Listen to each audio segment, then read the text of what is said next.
So'nggi vaqtlarda ayrim fuqarolar tomonidan tamaki mahsulotlarini noqonuniy olib o'tishda turli ayyorona va antiqa usullarga qo'l urilmoqda. Ular transport vositalarining kutilmagan joylariga, salon ichidagi yashirin bo'shliqlarga, yoqilg'i baklariga, transport vositasining pol qismi ostiga tamaki mahsulotlarini joylab, postdagi xodimlarni chalg'itishga urinishmoqda.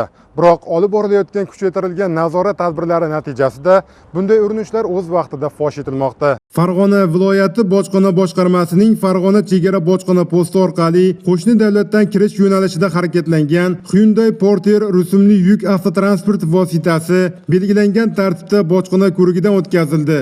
Natijada avtotransport vositasining yukxonasi pol qismida maxsus yasalgan xufiyadonida bojxona nazoratidan yashirilgan va aksiz markalarisiz qiymati 41 million so'mlik 2400 dona tamaki mahsulotlari borligi aniqlandi. Ushbu postda aniqlangan boshqa holatda esa Nexia 2 rusumli avtomashina belgilangan tartibda bojxona nazoratidan o'tkazildi. Avtotransport vositasining yoqilg'i saqlash bakida tovar moddiy boyliklari yashirilganligi aniqlanib, chuqurlashtirilgan tartibda bojxona ko'rigidan o'tkazildi. Natijada avtomashina yoqilg'i saqlash bakida bojxona nazoratidan yashirilgan qiymati 14 million so'mlik 600 qutiga yaqin tamaki mahsulotlari noqonuniy ravishda olib kirilayotganligi aniqlandi.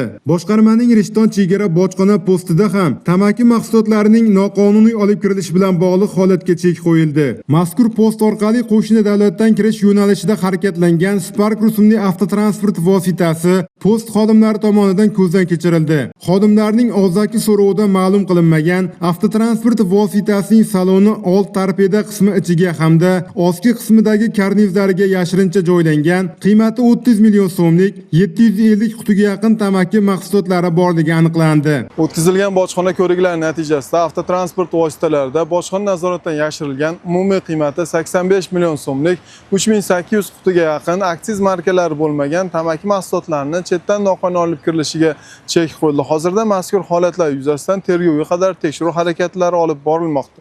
Endilikda qonunbuzarlarga tegishli tartibda jazo choralari qo'llaniladi.